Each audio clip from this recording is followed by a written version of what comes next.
We had a parental milestone. So our 5-year-old lost his tooth today. Yeah. Gosh. And so that was after a great day of fishing. life stages, man. Like this is just another part of the life stage of our kids becoming adults.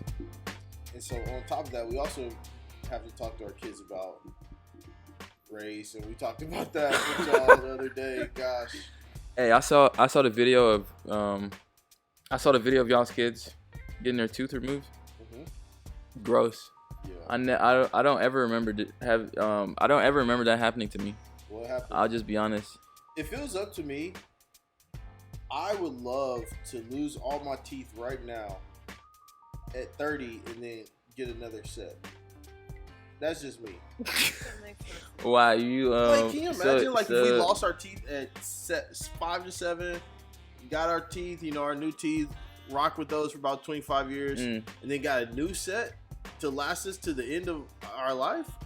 So is it because you feel like you need some alterations, or? Yeah, it's just great to have. I feel like are you tired of your gap or what? No, I love my. You gap. love your I would gap. like to.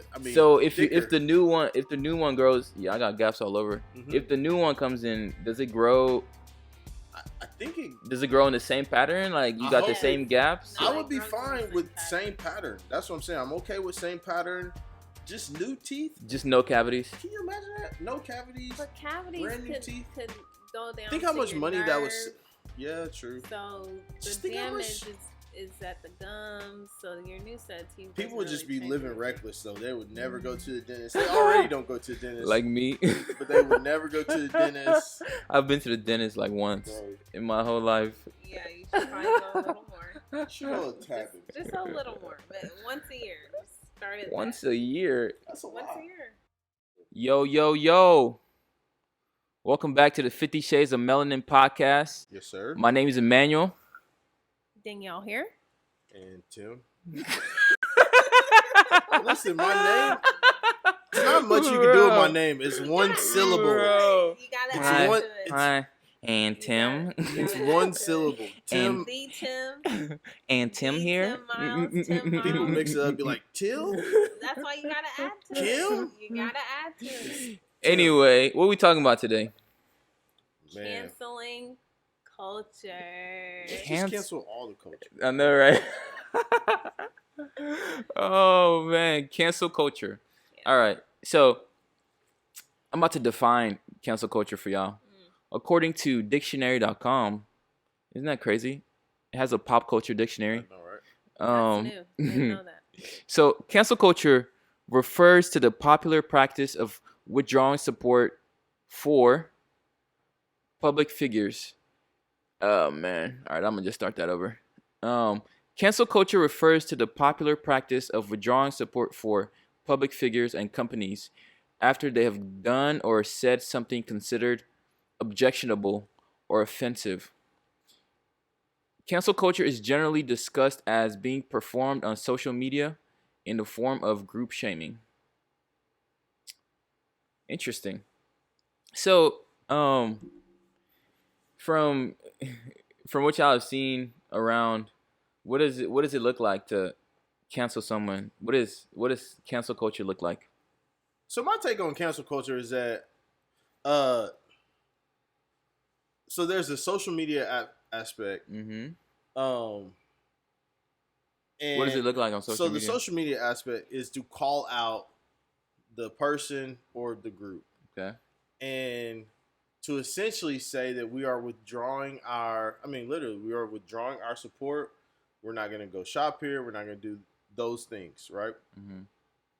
The only tough thing is that on social media, it's easy to say what you're going to do, and it's hard to be held accountable to it, right? Yeah. Mm-hmm. And so you can say, well, I'm canceling Chick-fil-A, Mm-hmm.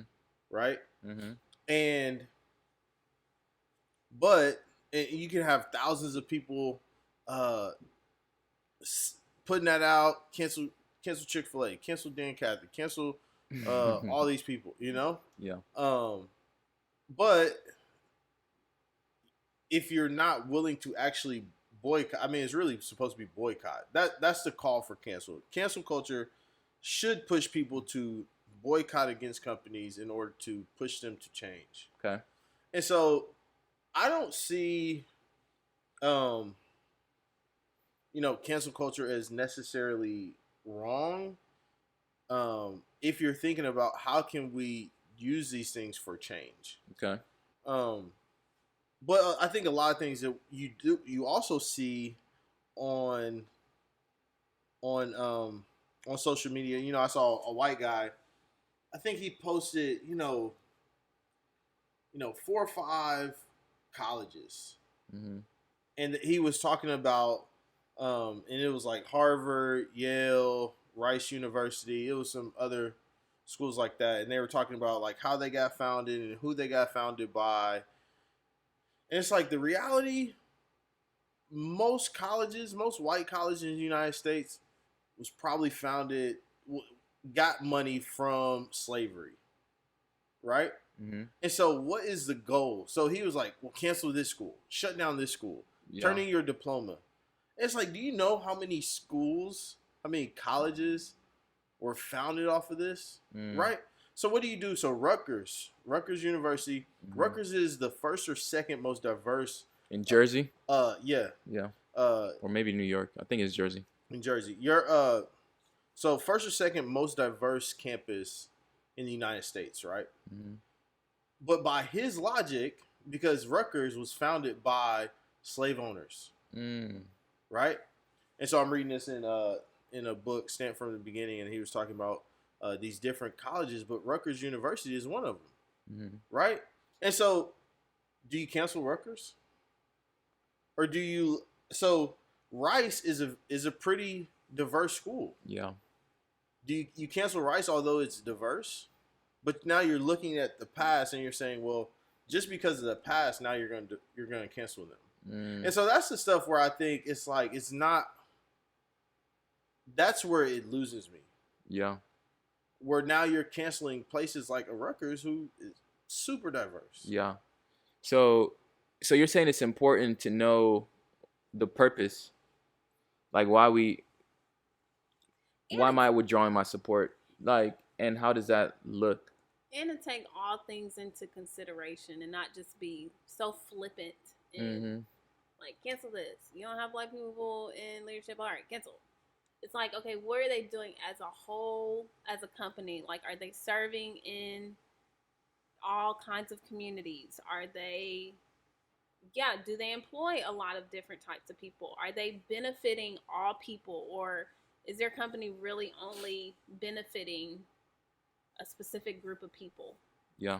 Because, if you only take what happened in the past into consideration, it's not like, it's just very narrow-minded. Yeah. Kind of not really leaving room for. Also, the first time I really got this picture of cancel culture was somebody like did this research basically of all the supporters, all the large donors of Donald Trump, right? Mm-hmm. And they went through all the companies and they named people, right?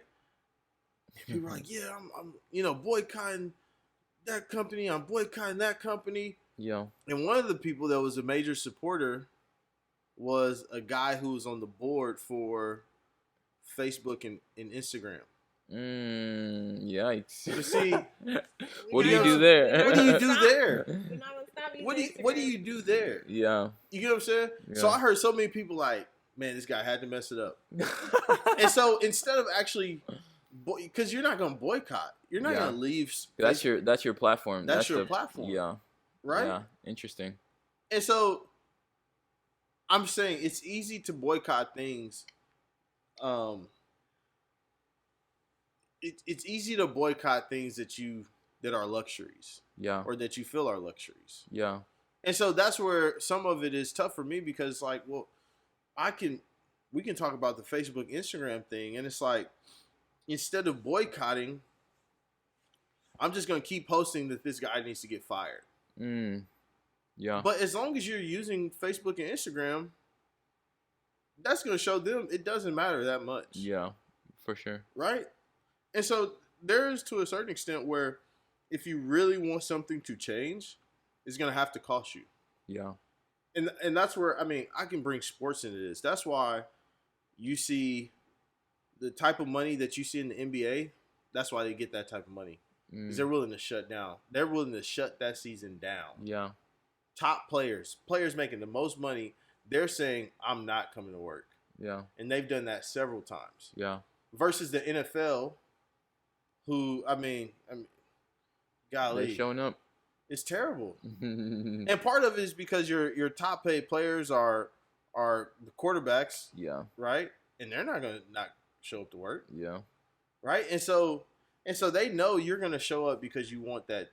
You're not gonna give up that check. Yeah. And Yeah. so you gotta. I mean, how much does it cost you? Yeah. So, yeah, that's good. This is how I've seen canceling a lot. People go to someone else's Twitter or Instagram or whatever, Facebook. They scroll all the way down, right, till you get to 2014, 2013, 2012.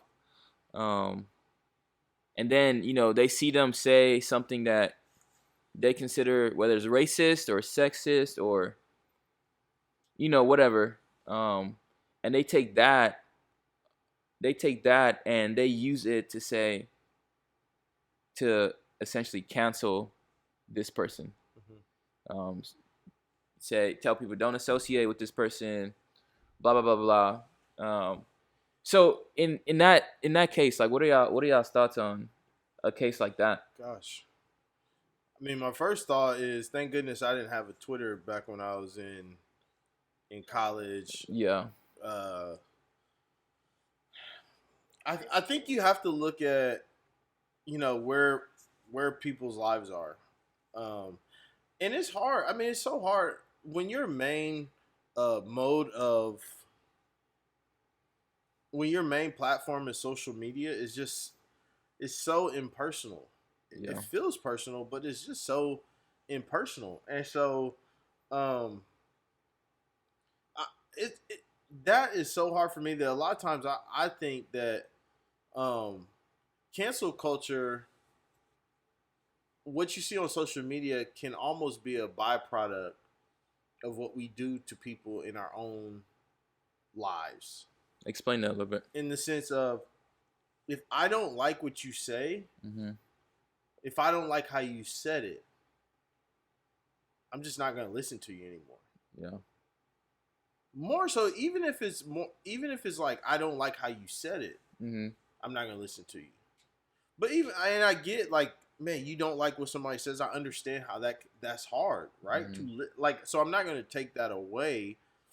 But so many times, like, if you look at the books we read, the things we watch, the people we hang out with, a lot of times is people who agree with all the things we already agree with.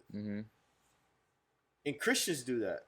Yeah. Christians do that too, right? Where we associate with people that we're most comfortable with. And if I'm not comfortable with you, I'm not going to deal with you. Yeah. Right? If you don't fit into this box, I'm not going to deal with you. And so we do that in a relationship with people where it's face to face. It's definitely going to be easier to do that on a social media platform. Yeah. In my opinion. Yeah. Yeah. So that's a good point you bring up. Because a lot of times, say you cancel someone who you disagree with, right?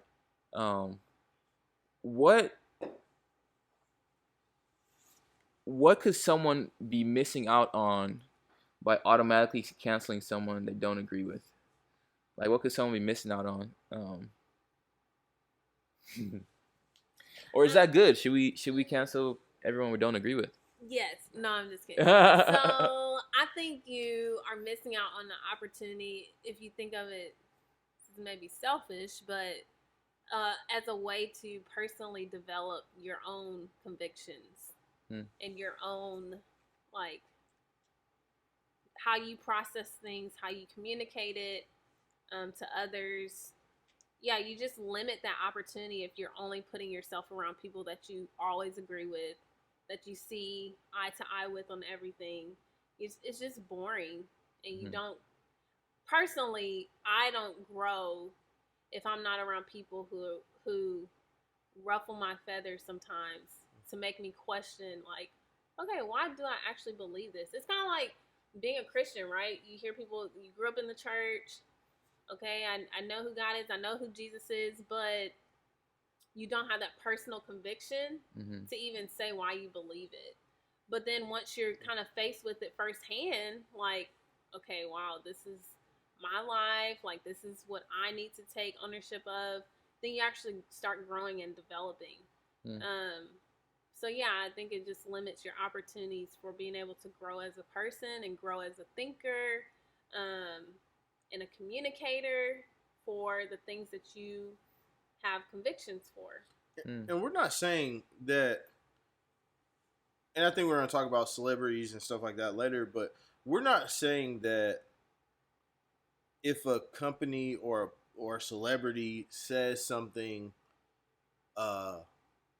offensive, you got to ride it out. Yeah. I'm ride or die with this company, right? I'm ride or die with this person. Like, that is a form of protest, of good protest, where it's like, I'm not going to work with this person, work with this business. I'm not going to give this business my business because I don't think they have the interest of me and people like me in their minds, right? Yeah. And so I think that's okay. Yeah. And so there's like a macro level form of boycotting, but what Danielle is talking about and what I'm talking about is on the micro level of interpersonal relationships. Yeah. Where we cancel people. Yeah. Right. And so in light of interpersonal relationships where we cancel people, I think a lot of times we typically go in with I'm right and you're wrong. For sure. Right. And so the level of humility that you can grow in, I think learning a different perspective, even like Danielle said, even strengthening your own convictions. Yeah. Like, you might come out and be like, I'm in the same position where I'm at, but I'm glad I had that conversation. Yeah. Right. And to show someone on the other side dignity in the same way that I would want to be shown. Yeah. That I can listen to them even if I don't agree with them. Yeah. And that's hard. Yeah. But I think we have an opportunity to grow in that. Yeah. And low key, that actually helps us. That helps us process even the macro stuff. If you can pause.